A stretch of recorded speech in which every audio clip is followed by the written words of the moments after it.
बच्चों, online class में आप सभी का स्वागत है। मैं हरिश्चंद्र सिंह, कक्षा 10, विषय विज्ञान, अध्याय विद्युत धारा के चुंबकीय प्रभाव को अध्ययन कराने के लिए उपस्थित हूँ। इस अध्याय की द्वितीय कक्षा में हमने कुछ शिक्षण बिंदु लिए हैं। इन शिक्षण बिंदुओं की सहायता से हम इस अध्याय की शुरुआत करेंगे। यह शिक्षण बिंदु निम्न है। नंबर 1, विद्युत धारा का चुंबकीय प्रभाव। नंबर 2, चुंबकीय क्षेत्र। नंबर 3, चुंबकीय बल रेखाएं। नंबर 4, चुंबकीय बल रेखाओं के गुण। इन बिंदुओं की सहायता से हम इस अध्याय को आगे की ओर बढ़ाएंगे। इससे पूर्व हमने आपको कल इसी अध्याय की शुरुआत की थी, जिसमें हमने विद्युत धारा, चुंबकत्व, चुंबक के गुण क्या क्या होते हैं, इन बिंदुओं पर चर्चा की थी। उन चर्चा के आधार पर हमने इन शिक्षण बिंदुओं को लिया है। आज हम आपको इन शिक्षण बिंदुओं की सहायता से इस अध्याय की शुरुआत करेंगे। आइए हम इस अध्याय की शुरुआत करते हैं प्रथम शिक्षण बिंदु की सहायता से। प्रथम शिक्षण बिंदु की ओर चलें, अध्याय को आगे बढ़ाएं। विद्युत धारा का चुंबकीय प्रभाव। विद्युत धारा का चुंबकीय प्रभाव क्या होता है? जब किसी चालक तार अथवा कुंडली में विद्युत धारा प्रवाहित की जाती है तो उसके चारों ओर चुंबकीय प्रभाव उत्पन्न हो जाता है। जब किसी चालक तार अथवा कुंडली में विद्युत धारा प्रवाहित की जाती है तो उसके चारों ओर चुंबकीय क्षेत्र उत्पन्न हो जाता है। इस प्रभाव को विद्युत धारा का चुंबकीय प्रभाव कहते हैं। इस प्रभाव को सर्वप्रथम वैज्ञानिक हैंस क्रिश्चियन ऑस्टर ने 1820 में इसको समझा था। इसीलिए इस प्रभाव को उन्हीं के नियम से जाना जाता है। इस प्रभाव को जानने के लिए उन्होंने सर्वप्रथम एक सुई चुंबक की सुई जो N और S, और उसको इस प्रकार स्वतंत्रता पूर्वक लटका दिया। चुंबक को स्वतंत्रता पूर्वक लटकाने से वो अपनी दिशाओं में ही रुकती है, अर्थात आपको मालूम है कि दक्षिणी ध्रुव दक्षिण की ओर, उत्तरी ध्रुव उत्तर की ओर ठहर जाता है। उन्होंने यह ज्ञात किया कि जब चुंबकीय सुई के ऊपर कोई धारा प्रवाहित की जाए, इस तरह से कोई धारा प्रवाहित की जाए तो चुंबकीय सुई में विक्षेप उत्पन्न हो जाता है। जब इसमें ऊपर की ओर, हमने ऊपर की ओर लिया है, ऊपर की दिशा में कोई धारा प्रवाहित की जाए तो चुंबकीय सुई में विक्षेप उत्पन्न हो जाता है। उसे चुंबकीय प्रभाव के द्वारा चुंबकीय विक्षेप कहते हैं। अब इसमें नॉर्थ पोल में कैसा विक्षेप होगा? ये इस तरह का विक्षेप होगा, इस तरह ऊपर की ओर। नॉर्थ पोल में इस तरह का विक्षेप होगा। निडल सुई ऊपर की ओर चलेगी, राउंड करेगी और इस दिशा में रुक जाएगी।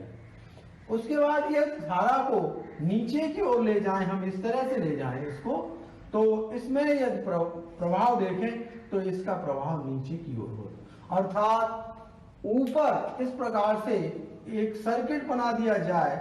हमने इस सर्किट को आगे बढ़ाने की कोशिश की है।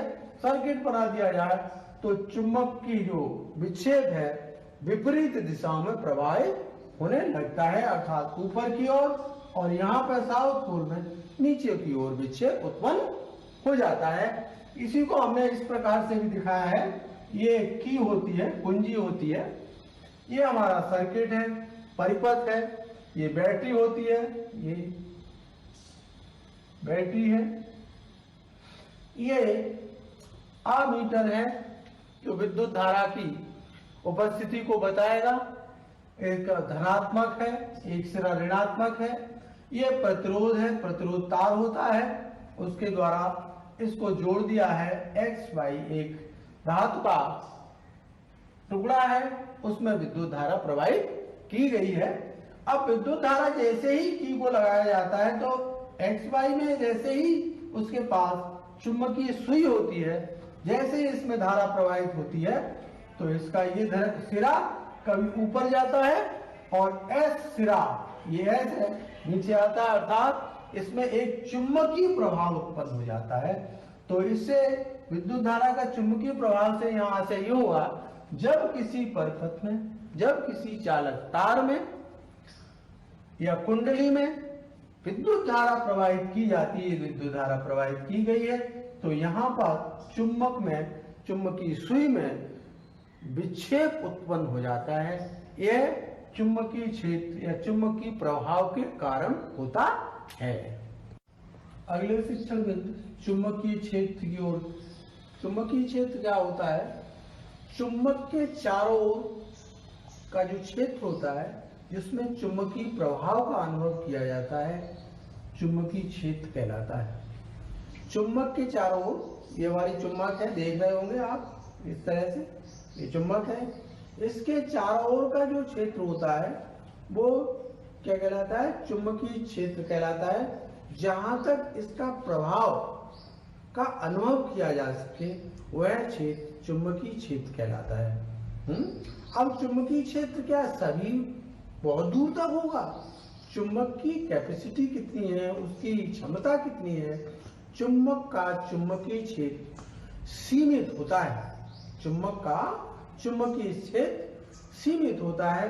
जैसे हम चुंबकीय क्षेत्र को ज्ञात करने के लिए मेरे पास एक दिक् सूचक सुई है, चुंबकीय सुई है, इसको हम इसके पास ले जाएं तो ये विक्षेप तब तक देती है जब तक कि इसका प्रभाव इसके अंदर रहता है। चुंबक का प्रभाव इस निडल के अंतर्गत रहता है तब तक ये विक्षेप देती है, उसके बाद ये विक्षेप देना बंद कर जाती है। अर्थात चुंबकीय क्षेत्र चुंबक के चारों ओर का वह क्षेत्र जहां चुंबकीय प्रभाव का अनुभव किया जा सके उसे चुंबकीय प्रभाव कहते हैं, चुंबकीय क्षेत्र कहते हैं।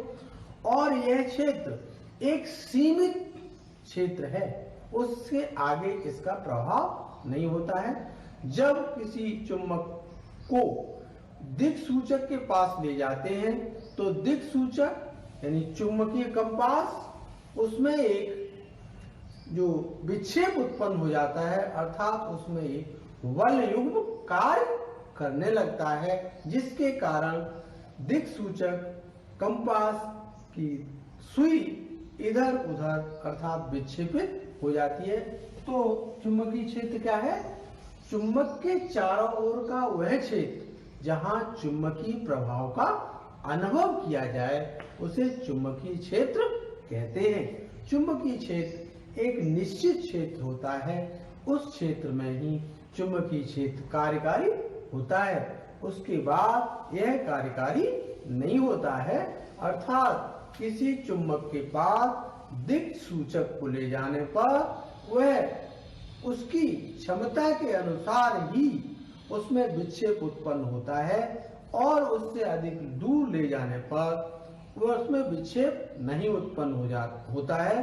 अर्थात जहां तक उसका क्षेत्र है उसमें दिक् सूचक सुई पर एक बल युग्म कार्य करने लगता है, जिसके कारण दिक् सूचक सुई विक्षेपित होने लगती है। इस प्रकार से चुंबकीय क्षेत्र होता है। चुंबकीय बल रेखाएं क्या होती हैं? चुंबकीय बल रेखाएं काल्पनिक होती हैं।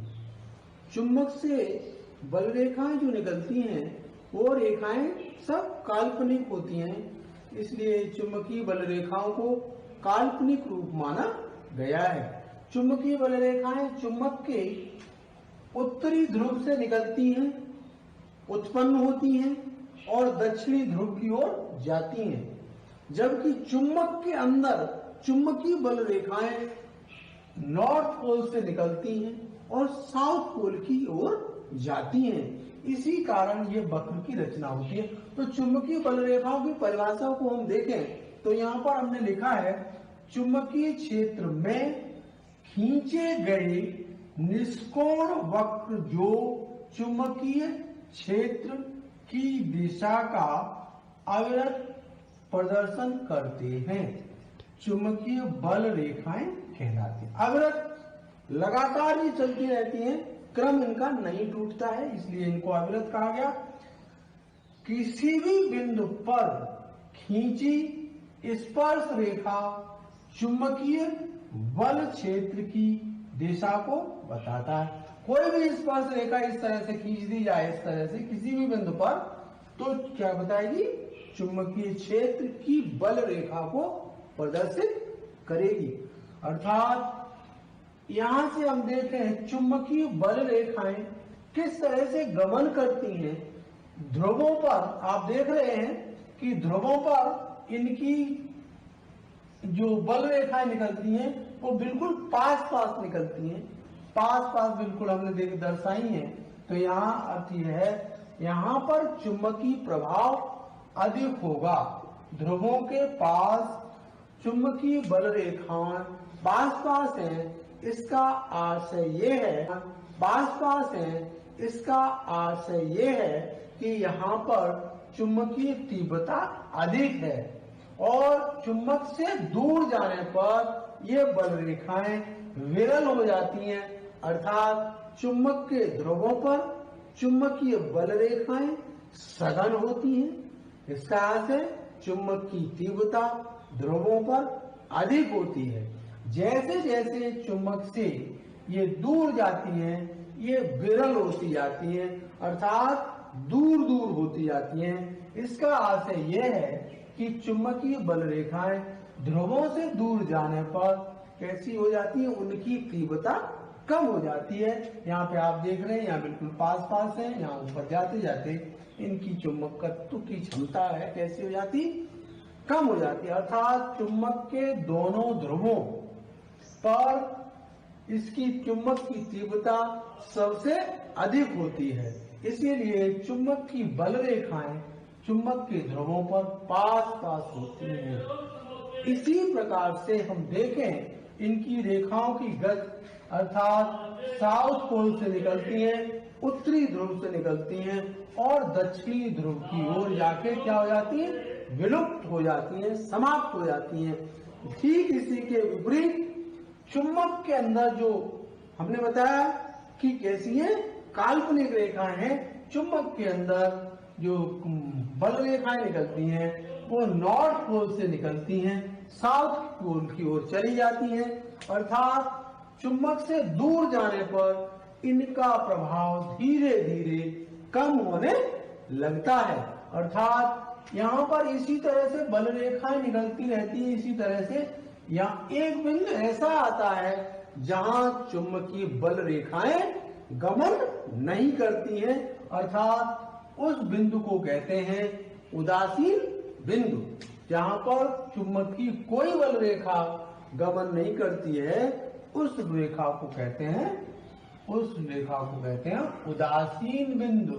उदासीन बिंदु अर्थात वहां पर चुंबकीय प्रभाव कैसा होता है? शून्य होता है। अर्थात चुंबक के चारों ओर जो क्षेत्र चुंबकीय होता है उसके कारण चुंबकीय बल रेखाएं उत्तर दिशा से दक्षिण दिशा की ओर गमन करती हैं। इस प्रकार से आप देखें चुंबक से जितना दूर चले जाती हैं उतनी चुंबकीय बल रेखाएं दूर दूर फैलती हुई नजर आती हैं। यह चुंबकीय बल रेखाएं होती हैं। अगला शिक्षण बिंदु है चुंबकीय बल रेखाओं के गुण। चुंबकीय बल रेखाएं क्या होती? हमने आप अभी बताया था चुंबकीय बल रेखाओं के गुण क्या क्या हैं। चुंबकीय बल रेखाएं सदैव उत्तरी ध्रुव से उत्पन्न होती हैं और दक्षिणी ध्रुव पे जाती हैं, विलुप्त हो जाती हैं। अर्थात हमने बताया था चुंबकीय बल रेखाएं काल्पनिक होती हैं और यह रेखाएं उत्तरी ध्रुव से नॉर्थ पोल से चलती हैं, प्रारंभ होती हैं और साउथ पोल की ओर जाती हैं। चुंबक के अंदर ये बल रेखाएं चलती हैं, यह साउथ पोल से नॉर्थ पोल की ओर जाती हैं इसी के कारण यह चुंबकीय बल रेखाएं क्या बनाती हैं, वक्र के रूप में आकृति बनाती हैं। पहला गुण हुआ चुंबकीय बल रेखाएं नॉर्थ पोल से उपस्थित होती हैं, उत्पन्न होती हैं, साउथ पोल दक्षिणी ध्रुव की ओर जाती हैं, विलुप्त हो जाती हैं। चुंबक के अंदर यह बल रेखाएं साउथ पोल से चलती हैं और नॉर्थ पोल की ओर पुनः आ जाती हैं, और इस प्रकार से नॉर्थ से साउथ और उसके अंदर साउथ से नॉर्थ की ओर इस प्रकार से बल रेखाएं चलती हैं, नॉर्थ टू साउथ और साउथ से नॉर्थ। ये चुंबक के अंदर की बल रेखाएं होती हैं। चुंबक की बल रेखाएं कैसी होती हैं, उत्तरी ध्रुव से दक्षिणी ध्रुव की ओर गमन करती हैं। हमने इस चुंबक की सहायता से हमने एक सिस्टम बनाया है, आपको दिखा दें। ये इस तरह से है, ये देखें आप ध्यान से। ये नॉर्थ पोल है, ये N है और ये S है, शायद आपको दिखाई दे रहा होगा। नॉर्थ साउथ, उत्तरी दक्षिण। अब ये दिक्सूचक होता है जो छोटा है, स्पष्ट हो रहा होगा। इसमें चुंबकीय सुई होती है, इसको नॉर्थ पोल की ओर रखते हैं तो ये विक्षेपित कुछ समय तक होती है, फिर यह निश्चित दिशा में रुक जाती है। इस निश्चित दिशा में रुकने के साथ साथ ये बल रेखाएं इस तरह से बनती हैं। बल रेखाएं ये दिशा का परिवर्तन का ज्ञान कराती है। इस तरह से ये हमने इसमें दिखाया है, ध्यान से देखें कि इसमें ये बल रेखाएं, यहाँ बल रेखाएं गमन करती हैं किसकी सहायता से, दिक् चुंबक सुई, अर्थात इसको कंपास भी कहते हैं। यहाँ से हमने ये दिखा दिया है कि ये चुंबकीय बल रेखाएं गमन कर रही हैं। अर्थात चुंबक का पहला गुण यह है कि चुंबकीय बल रेखाएं उत्तरी ध्रुव से दक्षिणी ध्रुव की ओर गमन करती हैं, और चुंबक के अंदर दक्षिणी ध्रुव से उत्तरी ध्रुव की ओर चुंबकीय बल रेखाएं गमन करती हैं। ये चुंबक का पहला गुण हो गया, चुंबकीय बल रेखाओं का पहला गुण होगा। दूसरा गुण है चुंबकीय बल रेखाएं एक दूसरे को किसी भी बिंदु पर प्रतिच्छेद नहीं करती हैं। दूसरा गुण है चुंबकीय बल रेखाएं एक दूसरे को किसी भी बिंदु पर काटती नहीं है, किसी भी बिंदु पर काटती नहीं है। कितनी भी चुंबकीय बल रेखाएं निकलती हैं, एक दूसरे को काटेंगी नहीं। तीसरा गुण है चुंबक के ध्रुव N और S पर चुंबकीय बल रेखाएं सघन होती हैं। सघन का मतलब उनकी जो बल रेखाएं निकलती हैं वो बिल्कुल पास पास, इस तरह से पास पास, अर्थात चुंबक के सिरों पर ये बल रेखाएं कैसी होती हैं, सघन होती हैं। अर्थात चुंबक की तीव्रता सिरों पर अधिक होती है, सिरों पर अधिक होती है। अगला बिंदु है चुंबकीय बल रेखाएं समान बल रेखाएं, एक समान चुंबकीय क्षेत्र पर जो बल रेखाएं खींची जाती हैं वो समान दूरी पर होती हैं। मान लीजिए किसी स्थान पर चुंबकीय बल रेखाएं इस तरह से बनी हुई हैं, इस तरह से ये पास पास, तो वो समांतर तो होंगी और उनकी दूरी कैसी होगी, निश्चित होगी। चुंबकीय बल रेखाएं समान चुंबकीय क्षेत्र पर, उन पर दूरी कैसी होगी, निश्चित होगी। इस तरह से चुंबकीय बल रेखाएं एक दूसरे को कहीं पर भी प्रतिच्छेद नहीं करती हैं। उस बिंदु पर भी हमने बताया था कि इसका एक उदासीन बिंदु भी होता है। उदासीन बिंदु का अर्थ यह है चुंबकीय बल रेखाएं उस स्थान पर क्रियाशील नहीं होती हैं, अर्थात वहां पर चुंबकीय बल शून्य होता है। यह बल ऊपर भी हो सकता है, चुंबकीय बल शून्य, और नीचे भी हो सकता है, उत्तरी ध्रुव के कारण भी हो सकता है, दक्षिणी ध्रुव। और पृथ्वी के साथ यदि हम चुंबकीय बल रेखाओं को खींचें तो पृथ्वी के साथ चुंबकीय बल रेखाएं इस प्रकार से प्राप्त होती हैं। इस प्रकार से इनमें आप देख रहे होंगे कि इनमें चुंबकीय तीव्रता कम है, अर्थात आपको चुंबकीय बल रेखाओं के गुण के बारे में, चुंबकीय बल रेखाएं नॉर्थ पोल से निकलती हैं, दक्षिणी पोल की ओर जाती हैं, और उसके अंदर चुंबकीय बल रेखाएं साउथ पोल से निकलती हैं, नॉर्थ पोल की आती हैं।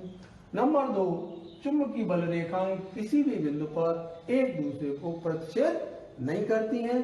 तीसरा बिंदु है चुंबकीय बल रेखाएं समान चुंबकीय क्षेत्र पर समान दूरी पर होती हैं। चुंबकीय बल रेखाएं ध्रुवों पर, दोनों ध्रुवों पर उनकी तीव्रता अधिक होती है। चुंबकीय ध्रुव से आगे बढ़ने पर उनकी तीव्रता धीरे धीरे कैसी होती जाएगी, कम हो जाती है। इसलिए चुंबकीय बल रेखाओं के ये कुछ प्रमुख गुण हैं।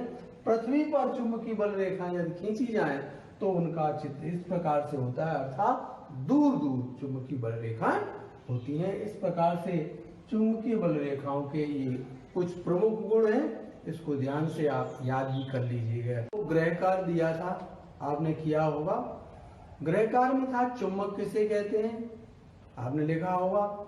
चुंबक वह है जो चुंबकीय पदार्थों को अपनी ओर आकर्षित करता है, अर्थात चुंबक लौह पदार्थों को अपनी ओर आकर्षित करता है, और ये आकर्षण का जो गुण होता है उससे चुंबकत्व कहते हैं। ये प्रश्न का उत्तर है, आप इसको मिला लीजिएगा। दूसरा था चुंबक कितने प्रकार की होती है। चुंबक 2 प्रकार की होती है। नंबर 1 प्राकृतिक चुंबक, नंबर 2 कृत्रिम चुंबक। हमने बताई थी कल आपको। प्राकृतिक चुंबक प्रकृति में पाई जाती है, इसका आकार निश्चित नहीं होता है, ये अस्थायी चुंबक होती है। कृत्रिम चुंबक क्या होता है, कृत्रिम चुंबक को निकेल, कोबाल्ट और लोहे की सहायता से बनाया जाता है, इसे कृत्रिम चुंबक कहते हैं। यह स्थायी चुंबक होती है। प्रश्न नंबर 3 था चुंबक कितने प्रकार की हो गई। अब चुंबक के क्या गुण हैं, चुंबक के क्या गुण हैं। चुंबक के हमने बताया था, चुंबक का पहला गुण है चुंबक चुंबकीय पदार्थों को अपनी ओर आकर्षित करता है। नंबर 2 चुंबक को स्वतंत्रता पूर्वक लटका दिया जाए तो यह क्या है, ये दिशा का भी ज्ञान कराता है। इस प्रकार से हमने और भी बताए थे आपको गुण, उनको याद कर लीजिएगा और इन प्रश्नों का उत्तर है। आज का होमवर्क मैं बता रहा हूं, आज का होमवर्क नोट करें। अब आज का गृह कार्य है आपका। गृह कार्य में विद्युत धारा का चुंबकीय प्रभाव। प्रश्न नंबर 1 विद्युत धारा का चुंबकीय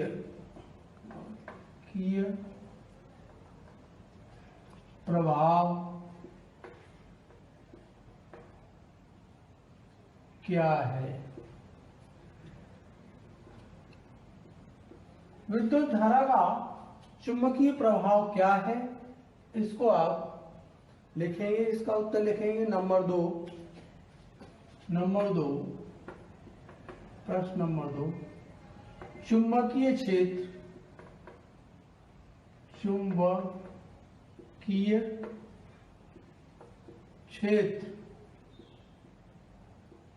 किसे कहते हैं।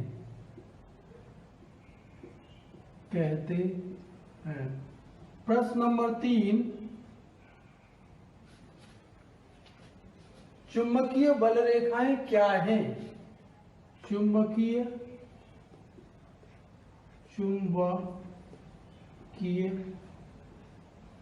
बल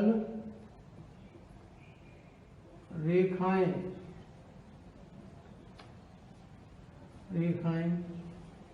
क्या हैं।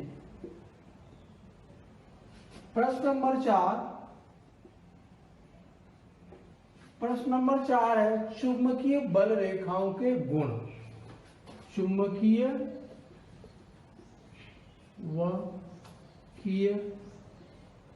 बल रेखाओं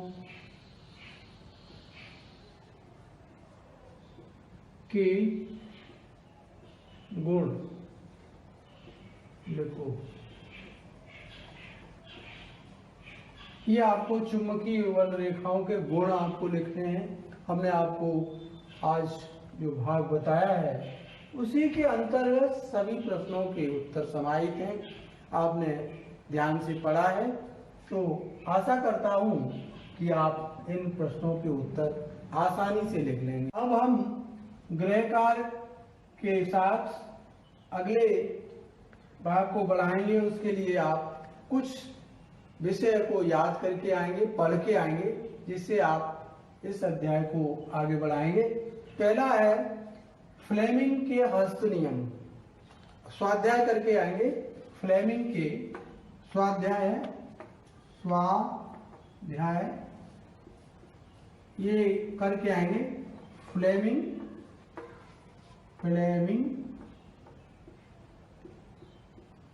के हस्त नियम।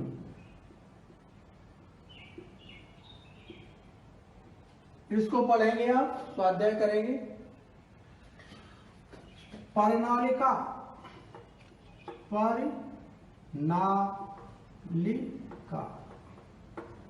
के बारे में पढ़ेंगे और कुंडली के बारे में, कुंडली और विद्युत मोटर।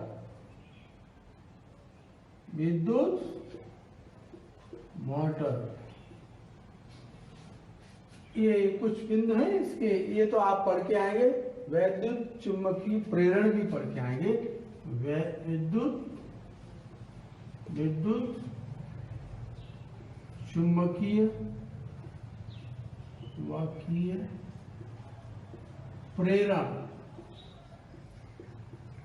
इनका आप इन विषयों पर आप स्वाध्याय करके आएंगे, जिससे आपको अगली क्लास में अच्छी तरह से समझ में भी आएगा और अच्छी प्रकार से आप लिख भी सकते हैं। तो आज की क्लास का यही समापन होता है। आशा करते हैं आप अच्छी तरह से पढ़ेंगे और जो हमने आज गृह कार्य दिया है उसको सुचारू रूप से करेंगे, ये मेरी आशा है। अच्छी तरह से इस कार्य को कीजिएगा।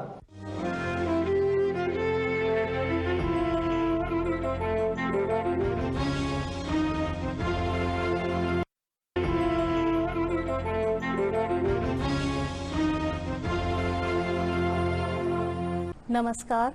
माध्यमिक शिक्षा विभाग उत्तर प्रदेश के ई लर्निंग प्रोग्राम में मैं वंदना रस्तोगी, प्रवक्ता भूगोल, राजकीय इंटर कॉलेज त्योड़ी से आप सभी बच्चों का कक्षा 12 की भूगोल की कक्षा में बहुत बहुत स्वागत करती हूँ। बच्चों, पिछली क्लास में हमने आपका मानव भूगोल के मूल सिद्धांत का अध्याय 4 का पार्ट 1 पढ़ा था, जिसमें कि हमने वृद्धि और विकास के कंसेप्ट को समझा, मानव विकास की अवधारणा को समझा और मानव विकास के स्तंभ कौन कौन से हैं इसके बारे में हमने चर्चा की थी।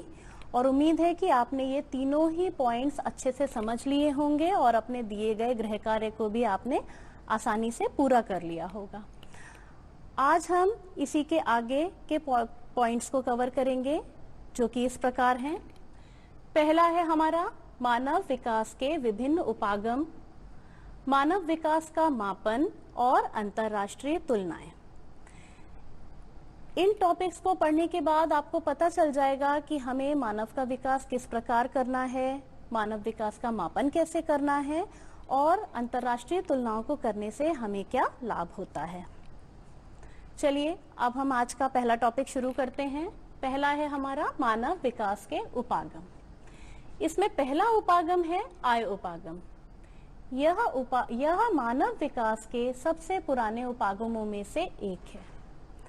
इसमें मानव विकास को आय के साथ जोड़कर देखा जाता है।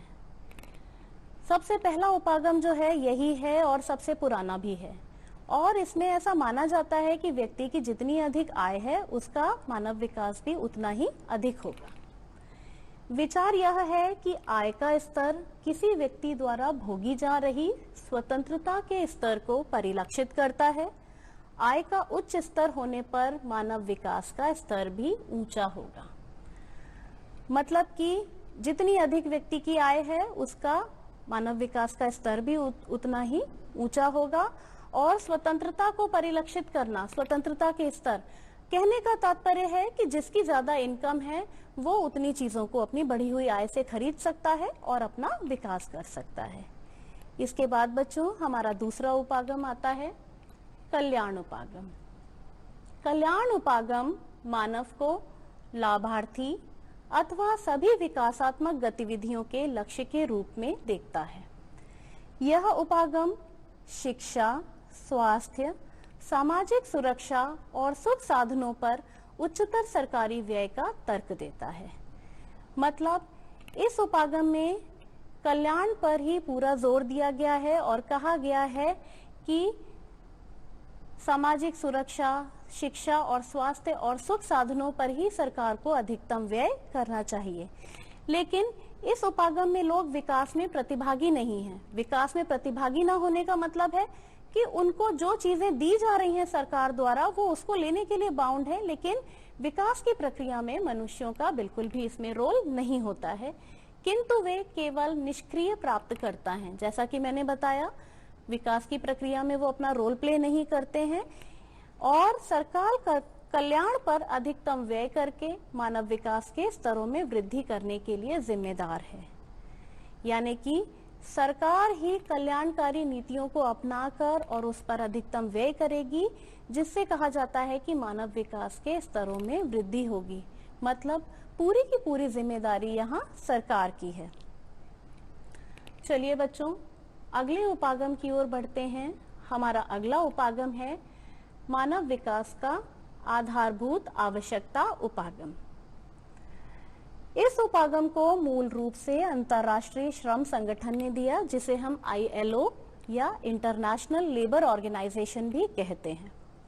इसमें 6 न्यूनतम आवश्यकताओं, बच्चों आपको इन 6 न्यूनतम आवश्यकताओं को बिल्कुल ध्यान में रखना है, क्योंकि अक्सर हमसे बोर्ड एग्जाम्स में भी ये क्वेश्चन पूछे जाते हैं, मल्टीपल चॉइस में भी आता है। तो ये 6 न्यूनतम आवश्यकताएं कौन सी हैं? स्वास्थ्य, शिक्षा, भोजन, जलापूर्ति, स्वच्छता और आवास की पहचान की गई थी। मतलब इन 6 सुविधाओं को ही इसमें ध्यान रखा गया, लेकिन इसकी एक सीमा है कि इसमें मानव के विकल्पों की उपेक्षा की गई है। मानव के विकल्प आप लोग पिछली कक्षा में पढ़ चुके हैं। विकल्पों से क्या मतलब है?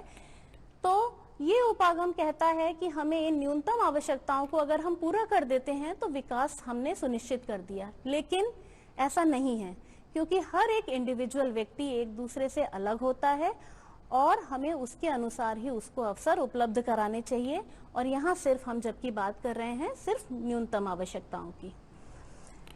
परिभाषित वर्गों की मूलभूत आवश्यकताओं की व्यवस्था पर ही इसमें जोर दिया गया है। तो इस प्रकार से आपका ये आधारभूत आवश्यकता उपागम सिर्फ मूलभूत आवश्यकताओं पर ही फोकस करता है।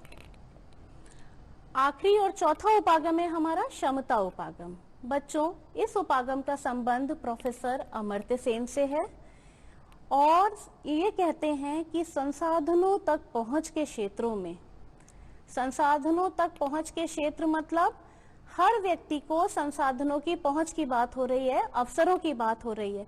मानव क्षमताओं का निर्माण करके हम मानव विकास कर सकते हैं। मतलब कि मानव की क्षमताओं को जब हम बढ़ाएंगे तभी मानव विकास होगा, अदरवाइज हम मानव विकास की संकल्पना साकार नहीं कर सकते हैं। तो इस तरीके से हमने इन 4 उपागमों को पढ़ा और इसमें ये देखा, ये जानने का प्रयास किया कि मानव विकास की समस्या को हम किस प्रकार से हल कर सकते हैं। चलिए बच्चों आगे बढ़ते हैं। अगला हमारा टॉपिक है मानव विकास का मापन। सबसे पहली चीज है कि मानव विकास का मापन करना क्यों आवश्यकता है, क्यों जरूरी है कि हम नापें कि मानव विकास किस डायरेक्शन में जा रहा है। इसलिए जरूरी है कि अगर हम मापन नहीं करेंगे तो हमें नहीं पता चलेगा कि वास्तव में विकास हुआ भी है या नहीं हुआ है। और मानव विकास के मापन की जो शुरुआत की वो इस प्रकार से थी। इसमें कुछ पॉइंट्स है जो मैं आपको बताऊंगी। सबसे पहली बात है कि संयुक्त राष्ट्र विकास कार्यक्रम, जिसे हम यूएनडीपी या यूनाइटेड नेशंस डेवलपमेंट प्रोग्राम भी कहते हैं, आप देखिए यहाँ आप इसका लोगो देख सकते हैं। यूएनडीपी ने 1990 ईस्वी से प्रतिवर्ष मानव विकास प्रतिवेदन प्रकाशित करता है और इसके लिए मानव विकास की संकल्पना का प्रयोग करता है।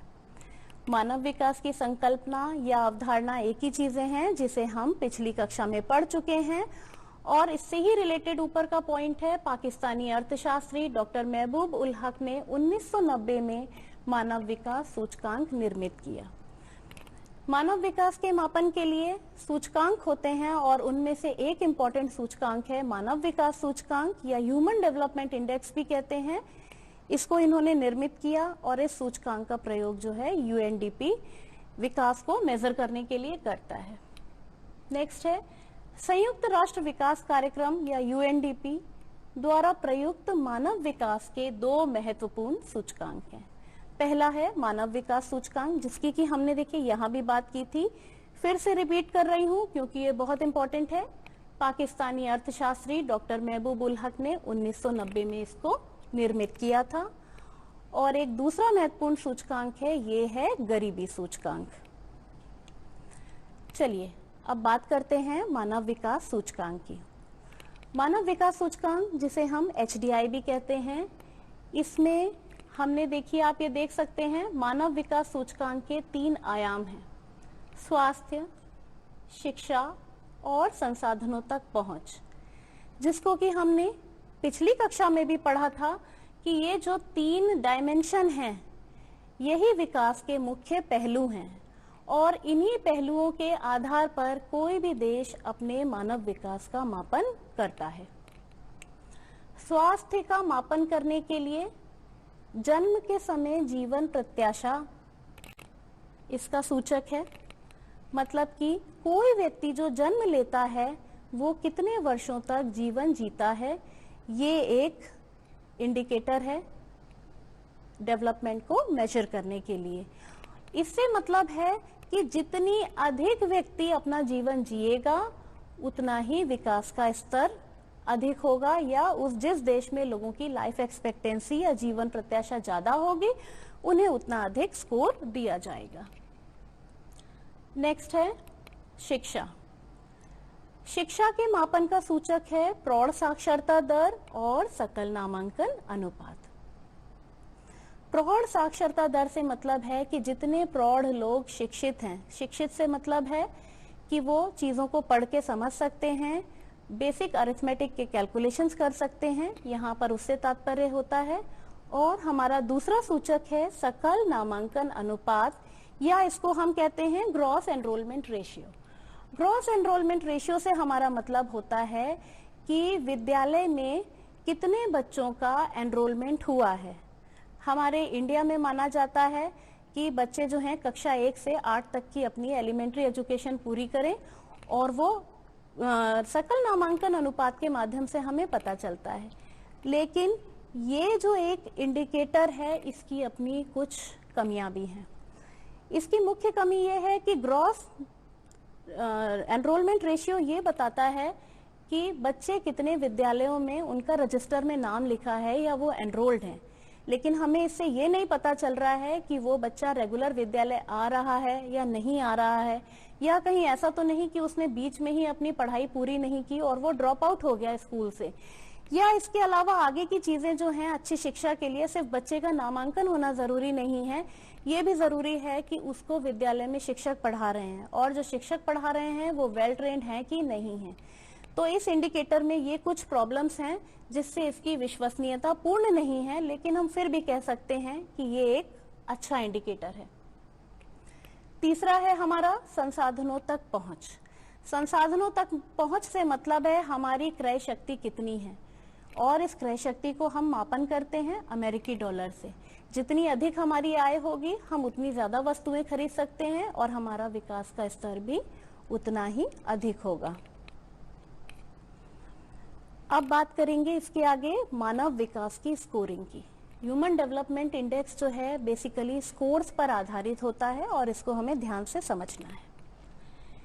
देखिए आप लोगों के सामने एक ये तालिका है।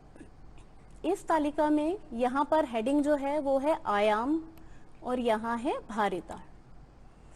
आयाम में आप लोगों को पता है 3 डायमेंशन पे काम करता है ह्यूमन डेवलपमेंट इंडेक्स। पहला आयाम है स्वास्थ्य, दूसरा आयाम है शिक्षा और तीसरा है संसाधनों तक पहुंच। स्वास्थ्य को भारिता दी गई है 1/3। इसी तरीके से शिक्षा की भी भारिता है 1/3 और संसाधनों तक पहुंच को भी 1/3 भारिता दी गई है, यानी कि ये भारिता अधिकतम है। और ये जो स्कोरिंग होती है इसी भारिता के आधार पर होती है, यानी कि मानव विकास सूचकांक सभी आयामों को दिए गए भारों का कुल योग होता है। इसमें किसी देश ने कितनी स्कोरिंग करी, शिक्षा में किसी देश ने कितनी स्कोरिंग करी, संसाधनों तक पहुंच में कोई देश कितनी स्कोरिंग कर रहा है, जब हम उन सब को टोटल कर लेते हैं तो हम कहते हैं कि हमें क्या पता चला, ह्यूमन डेवलपमेंट इंडेक्स या मानव विकास सूचकांक। और यह स्कोर 0 से 1 के बीच में होता है। 0 से मतलब बिल्कुल भी डेवलपमेंट नहीं हुआ है और 1 से मतलब है कि डेवलपमेंट की जो स्तर है वो बहुत ज्यादा है। जो देश स्कोर 1 के जितना नजदीक होता है मानव विकास का स्तर उतना ही अधिक होता है। मतलब सीधा सा है कि जिसको जितनी अधिक वेटेज मिली हर डायमेंशन में उसने बेटर स्कोर किया, इसका मतलब उसका स्तर जो है वो ऊंचा है। अब इसमें स्कोर के कुछ सूचक भी हैं। अगर कोई देश 0.983 का स्कोर अर्जित करता है या इससे ज्यादा करता है तो ये अति उच्च स्तर का सूचक है। दूसरा है 0.268 का स्तर अति निम्न स्तर का सूचक है, यानी कि अगर कोई देश 0.268 या इससे भी नीचे स्कोर कर रहा है तो वो निम्न स्तर का सूचक है। तो इस डेवलपमेंट इंडेक्स के माध्यम से हमें ये पता चल जाता है कि किसी भी देश के विकास का स्तर क्या है। अगला हमारा सूचकांक है गरीबी सूचकांक। आपने देखा कि पहला जो हमने ह्यूमन डेवलपमेंट इंडेक्स पढ़ा उसमें हमने तीनों डायमेंशंस में स्कोरिंग पढ़ी, लेकिन इसके विपरीत ये जो हमारा सूचकांक है यह मानव विकास में कमी को मापता है। मतलब हमें इसमें प्राप्तियों की बात नहीं करनी है, जो शॉर्टेज है, जो डाउनफॉल है, हमें उसको काउंट फॉर करना है। और यह बिना आय वाला माप है। मतलब इसमें पर कैपिटा इनकम या आय की कहीं भी बात नहीं होती है। अब इसमें कमियों को दर्शाने के लिए किन किन बिंदुओं को हम गिनते हैं उसको जानते हैं। पहला पॉइंट है 40 वर्ष की आयु तक जीवित न रह पाने की संभाव्यता। इसमें उन लोगों को गिना जाता है जिनकी मृत्यु 40 वर्ष या उससे पूर्व ही हो जाती है। सेकंड है प्रौढ़ निरक्षरता दर। देखिए यहाँ पर कमी को माप रहा है, यहाँ हम साक्षरता की बात नहीं कर रहे हैं, निरक्षरता की बात कर रहे हैं। इसमें उन प्रौढ़ों को शामिल किया जाता है जो कि निरक्षर हैं। नेक्स्ट है स्वच्छ जल तक पहुंच न रखने वाले लोगों की संख्या।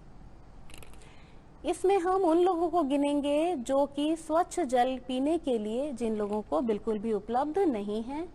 और इसमें जो लास्ट पॉइंट गिना जाता है वो है अल्प भार वाले छोटे बच्चों की संख्या। मतलब जो बच्चे अंडर वेट हैं उनको भी हम इसमें काउंट करते हैं।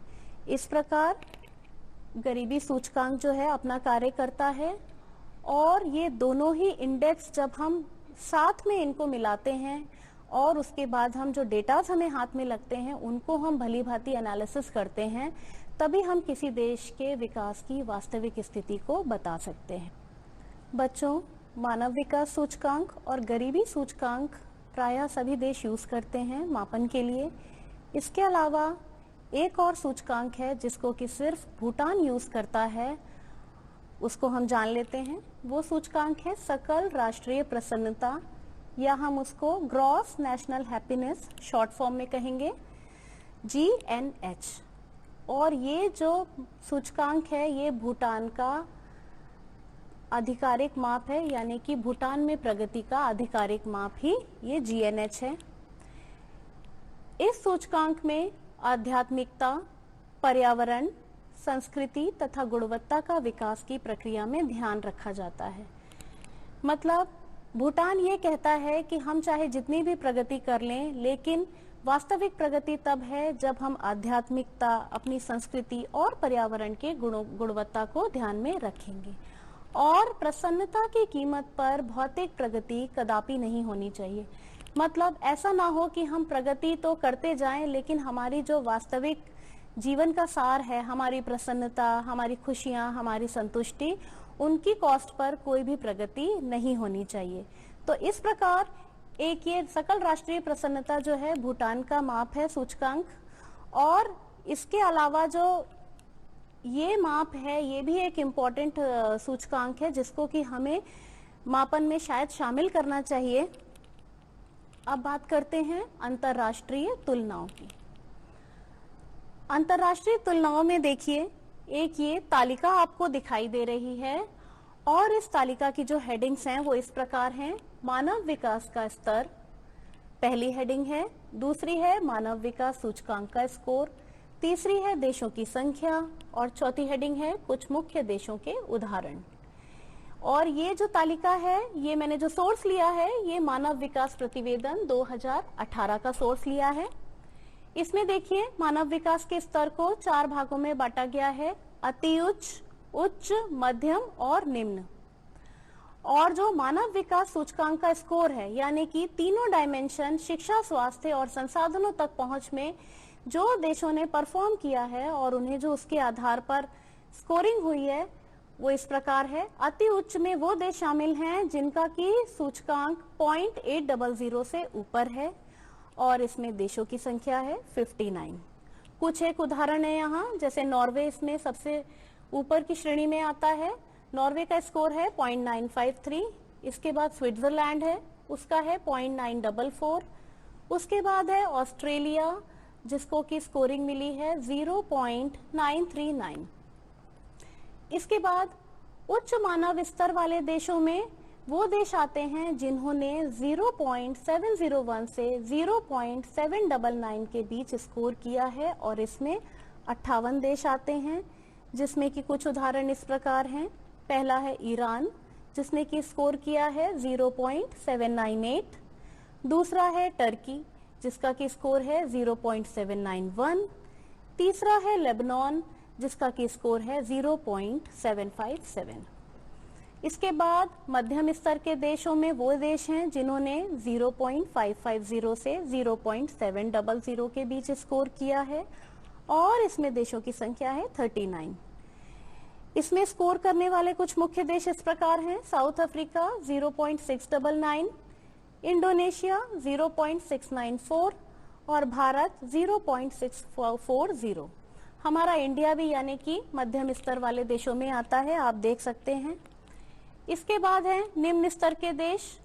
निम्न स्तर के देशों में वो हैं जिन्होंने 0.549 से नीचे स्कोर किया है और इनकी संख्या 38 है। इसमें कुछ देश इस प्रकार हैं, बुर्किना फासो जिसका की स्कोर है 0.423, माली जिसका स्कोर है 0.427 और नाइजर जिसका स्कोर है 0.354। ये जो कुछ उदाहरण है मैंने आपको दिए हैं, लेकिन आपकी जानकारी के लिए मैं बता दूं कि सेल्फ स्टडीज करने के लिए आपको क्या करना है। मानव विकास प्रतिवेदन की रिपोर्ट आपको इंटरनेट पे सर्च करेंगे और आप देखेंगे उसमें पूरी लिस्ट कि कौन सा देश किस कैटेगरी में फॉल हो रहा है। जब आप उसको ध्यान से देखेंगे तो एक तथ्य ये भी निकल कर आ रहा है कि बहुत बड़ी बड़ी जो अर्थव्यवस्थाओं वाले देश हैं उनका जो ह्यूमन डेवलपमेंट का इंडेक्स की स्कोरिंग है उसमें वो बहुत नीचे हैं। फॉर एग्जाम्पल इंडिया, एक बड़ी इकोनॉमी होने के बावजूद भी इंडिया की स्कोरिंग श्रीलंका आदि से बहुत नीचे है। तो इसमें ये सोचने का विषय है कि कौन से कारण हैं कि हमारा देश या ऐसी बहुत सी कंट्री बड़ी अर्थव्यवस्था या प्रति व्यक्ति आय ज्यादा होते हुए भी वो ह्यूमन डेवलपमेंट इंडेक्स में नीचे की रैंकिंग में है। अगला है अंतर्राष्ट्रीय तुलनाओं के निष्कर्ष। अंतर्राष्ट्रीय तुलनाओं के निष्कर्ष में हमारा पहला है अति उच्च और उच्च मूल्य सूचकांक वाले देशों की सरकारें सामाजिक सेक्टर जैसे शिक्षा, स्वास्थ्य आदि पर अधिक व्यय करते हैं। मतलब कि इनके अगर हम एनालिसिस पढ़ें तो ये पता चलता है कि इनके डेवलपमेंट का रूट कॉज क्या है, क्योंकि इन्होंने इन सेक्टर्स में सोशल सेक्टर कौन से होते हैं, जैसे कि शिक्षा है, स्वास्थ्य सुविधाएं हैं, इन पर इनका एक्सपेंडिचर बहुत ज्यादा है। जबकि हम अपने इंडिया का अगर देखें तो हम देखते हैं कि हमारा शिक्षा परिव्यय बहुत कम है। इसके अलावा इन देशों में संसाधनों का समान वितरण एवं राजनीतिक स्थिरता भी है। शुरू में ही हमने पढ़ा था कि संसाधनों का समान वितरण विकास के लिए बहुत जरूरी है और पॉलिटिकल स्टेबिलिटी भी इसमें अपना इम्पोर्टेंट रोल प्ले करती है। दूसरा है मध्यम सूचकांक मूल्य वाले अधिकांश देश पूर्वकालीन उपनिवेश रहे हैं और उनका विकास द्वितीय विश्व युद्ध के बाद की अवधि में ही शुरू हुआ है। मतलब इनमें अधिकतर वो देश हैं जो कि लंबे समय तक गुलाम रहे या उन देशों के उपनिवेश रहे जिन्होंने इन देशों ने इन पर शासन किया और इनका जो डेवलपमेंट हुआ वो सेकेंड वर्ल्ड वॉर की अवधि में ही हुआ। तो यहाँ का रीजन क्या निकल के आ रहा है इनके कम विकास का या मीडियम पेस का, क्योंकि इनको लंबे समय तक गुलामी इन्होंने झेली और उस अवधि में इनका विकास जो है बहुत अधिक नहीं हो पाया। लेकिन जैसे ही देश स्वतंत्र हुए द्वितीय विश्व युद्ध के बाद की अवधि में तो इन्होंने अपना तेजी से विकास किया। कैसे विकास करा, चलिए उसको जानते हैं। इनमें से कई देश लोकोन्मुखी नीतियों को अपनाकर तथा सामाजिक भेदभाव को दूर करके तेजी से अपने मानव विकास के स्कोर का सुधार कर रहे हैं। इनमें से बहुत सारे देशों ने जो डेवलपमेंट किया है वो कैसे किया, लोकोन्मुखी नीतियों को अपनाकर। लोकोन्मुखी नीतियां वो नीतियां होती हैं जो कि लोगों के विकास को गति देती हैं। जैसे कि हमारे इंडिया की बात करें तो हमने शिक्षा को बढ़ावा देने के लिए निःशुल्क शिक्षा सुविधा की व्यवस्था की। इसी तरीके से चिकित्सा के क्षेत्र में भी बहुत सारी समय समय पर आप देखिए जैसे कि टीकाकरण, पल्स पोलियो अभियान आदि चलाए जाते हैं जिससे कि लोगों के स्वास्थ्य का स्तर जो है बेहतर हो। तो अपनाकर इन्होंने और सामाजिक भेदभाव को दूर करके, सामाजिक भेदभाव को कैसे दूर किया, पिछली कक्षा में हमने समता का कंसेप्ट पढ़ा था और उसमें अवसरों तक सभी की समान पहुंच को सुनिश्चित करके ये अपना तेजी से विकास कर रहे हैं और अपने स्कोर में निरंतर ये लोग सुधार कर रहे हैं। लास्ट है हमारा निम्न सूचकांक वाले देशों में सामाजिक सेक्टर की तुलना में प्रतिरक्षा पर अधिक व्यय किया जाता है। एक ये बहुत बड़ा रीजन निकल के आ रहा है कि निम्न सूचकांक यानी कि इनका विकास का स्तर निम्न है और यहाँ पर प्रतिरक्षा पर व्यय किया जा रहा है क्योंकि इन देशों में आपसी कलह, राजनीतिक अस्थिरता आदि की समस्या है। इससे ज्ञात होता है कि ये देश राजनीतिक अस्थिरता वाले हैं जिसकी हम बात कर चुके हैं तथा अकाल एवं बीमारियों की घटनाओं के दौर से गुजर रहे हैं। मतलब कि ये वो देश हैं जहां पर की भुखमरी, अकाल और बीमारियां हो रही हैं जिसकी वजह से इन देशों में मानव विकास को गति नहीं मिल रही है। अब बच्चों आपका गृह कार्य आता है क्योंकि आपका ये चैप्टर अब समाप्त हो चुका है। उम्मीद है कि आप सभी ने सारे ही कंसेप्ट्स को अच्छे से समझा होगा, जान लिया होगा कि हमें मानव विकास का मापन कैसे करना है, कौन से इंडिकेटर कैसे काम करते हैं। लेकिन यहीं पर इसका एंड नहीं है। ज़रूरत है कि टाइम टाइम पे हम अपनी रिसर्चेस को आगे बढ़ाएं और नए इंडिकेटर्स की खोज करें जिससे कि हम एग्जैक्ट मेजरमेंट कर सकें कि कौन सा देश किस कैटेगरी में फॉल हो रहा है और अगर वो विकास उसका कम हो रहा है तो हम उसके विकास को गति दे सकें। अब बात करते हैं गृह कार्य की। पहला हमारा प्रश्न है मानव विकास के विभिन्न उपागमों को स्पष्ट कीजिए। बच्चों ये आप पढ़ चुके हैं, 4 उपागम थे।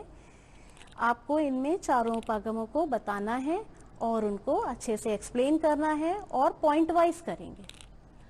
दूसरा प्रश्न है हमारा मानव विकास सूचकांक के आधार पर देशों का वर्गीकरण कैसे किया जाता है।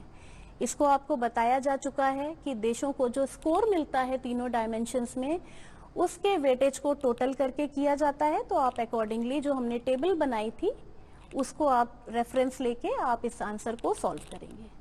तीसरा है मानव विकास प्रतिवेदन 2018 के अनुसार भारत को 130वां स्थान प्राप्त हुआ है। भारत का 129 देशों से पीछे होने के क्या कारण हो सकते हैं, विस्तार से बताइए। ये एक बहुत अच्छा क्वेश्चन है।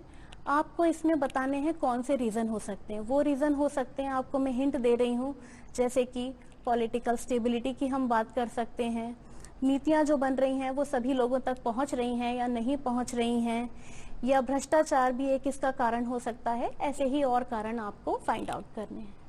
नेक्स्ट क्वेश्चन है मानव विकास सूचकांक में शिक्षा के स्तर को मापने के लिए सकल नामांकन अनुपात का प्रयोग किया जाता है।